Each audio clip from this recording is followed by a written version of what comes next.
Assalamu alaikum кыргыз туугандар, мекендештер, кандайсыңар? Бүгүн мына үй сатып алганы келген адамдар арасында үйдү сатып алган болгондор бар. Мына жигит аты Азамат, Москвадан бери учуп келген. Ана ушанка кийген.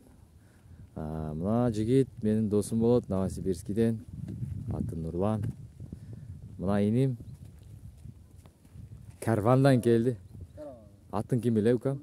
Нурдин карвандан келди. Карван бул Кызыл Кыянын жанындагы карвандан. Кече келди. Үй алганы буюрса аныкы очередь менен. Азыр мына ушу байкеде турабыз. Акабызда турабыз очередте. Нурлан акабызда. Азамат үйлүү болду, Кудай кааласа. Акчаларын которуп буюрса документи жакында даяр болот.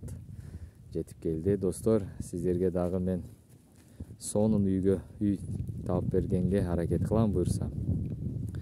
Ошо азыр биригишип мына тала жерге чыктык, малды айдаганы. Ошол малдарын көрөйүк дейт, тала жеринде кандай экен деп. Бул балдар эми көргөн 5 күндөн бери, 4 күн болду, 5 күн болду. 5-6 күн болду, меникиде коноктоп жүрүшөт.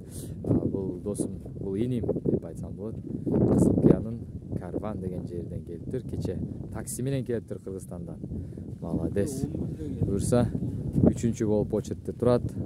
Да үй алгандар кээ-биркилер кетти үйүнө алып, кээ-биркилер турат, балдарын күтүп, балдарына иштери менен бакта үйдү ары бери кылатырган жерлери бар.